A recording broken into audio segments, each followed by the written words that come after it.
The party told you to reject the evidence of your eyes and ears. It was their final, most essential command.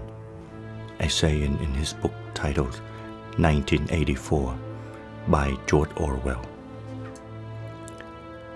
When a man stops believing in what he sees, when a voice inside can no longer speak, that is when the soul begins to go numbed. And when belief is no longer tied to the truth, but given to slogans, then man is no longer free. He is only a body that obeys. That is what has happened to the Vietnamese people for over half a century. April 30th. For the victors, it was a holiday. Red flags filled the street. Speakers screamed the words liberation. They call it a victory.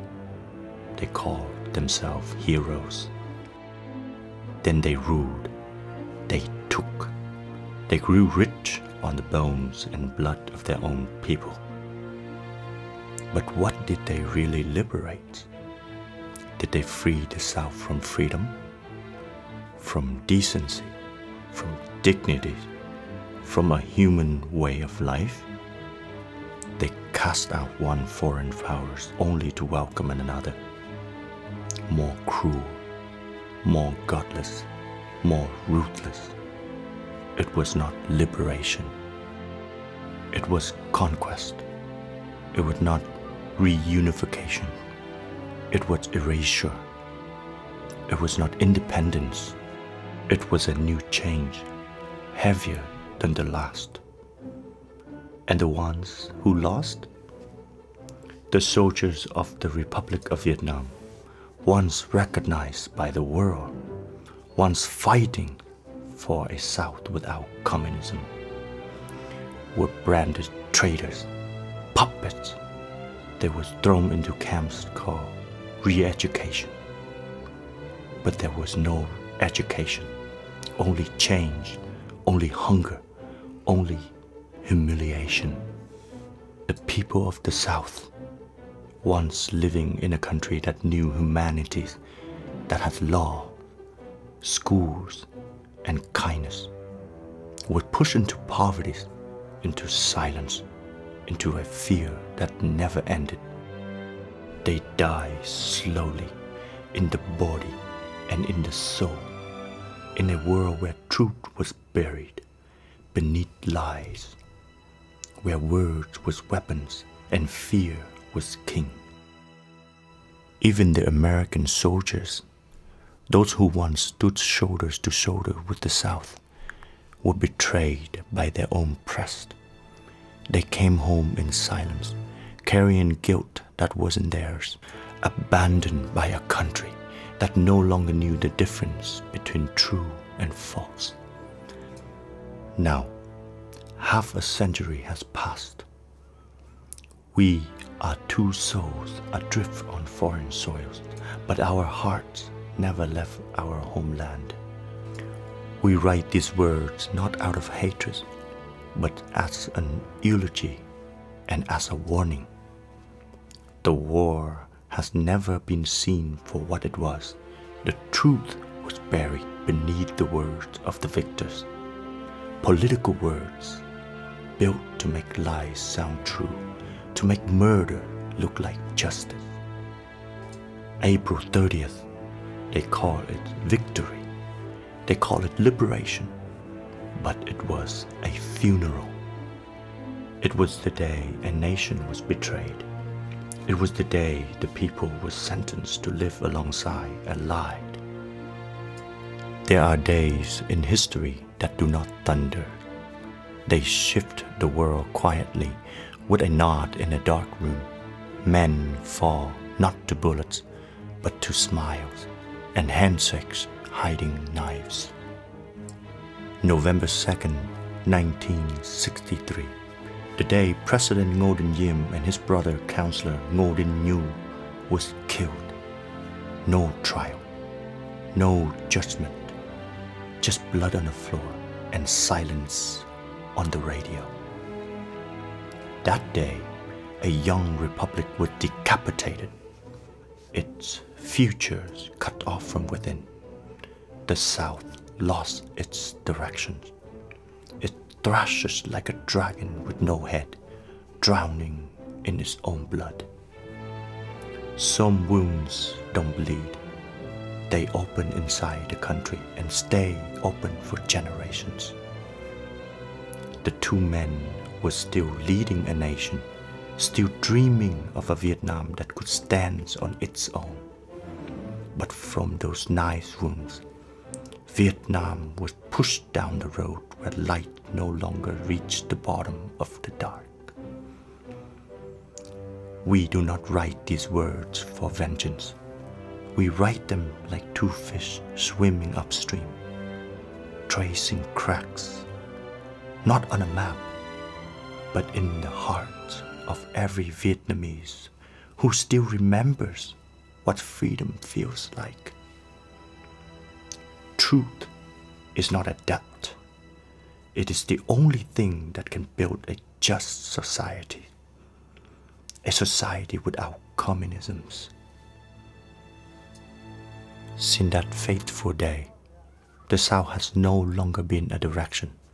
It became a wound. People carried that wound through re-education camps, through dark jungles, through the South China Sea, into foreign cities where no ancestral altar stood. They carry lost, but also dreams. Dreams that still have no place in today's renewed homeland, because there is still no room for freedom. Let us remind you, more than 50 years ago, there was once a republic born in the south of Vietnam. It was not perfect, no it was not, but it held a dream, a beautiful dream. So beautiful that neighboring nations wished for the same. And when that dream was killed, it was not just two men who fell. An entire generation was forced to relearn how to dream. If the past should be forgotten, then why does President Donald J. Trump, leader of the most powerful nation on earth, still sit with old files, still turn pages thick with dust, looking for the truth about the death of President John F. Kennedy? Because some deaths do not stay buried. They follow history. They shadow generations. And no one can face the future without looking into the darkness behind them. The Americans are still searching for the truth of 1963. And we, the Vietnamese, can we forget a November morning when a president was killed without a trial? A nation lost its ways inside itself. When President Kennedy heard the news, he said, "They were our friends. This is their disgrace." The death shook Washington. It shook a president who has sent aid, sent words of hope to the South. In private meetings, he has said clearly, President Diem is the only man out there who can hold South Vietnam together. And he warned, if the United States ever tries to out Diem, we will end up with chaos. But no one listens, and the chaos came. From November 2nd, 1963, the South fell into the very storm Kennedy feared the most: division, disorder, and loss of all directions. If America, with all its powers and technology, still searches for the truth of one man's death in 1963, then we, the Vietnamese, must never forget our November 2nd. A president fallen without judgment, a nation betrayed, a 50 years of war and exile that followed. Today, the Vietnamese are scattered across the continents, but in our hearts, there is a wound with no name, a turn in history that has never been set right. 50 years is not just a time to remember, it is a time to begin. A beginning of light, a beginning of truth, a beginning of vindication for a man who died for his country. We are the next generation of the Republic of Vietnam. We remember, we bear witness, we speak not for revenge, but for justice. Because truth never dies, and no lie lasts forever.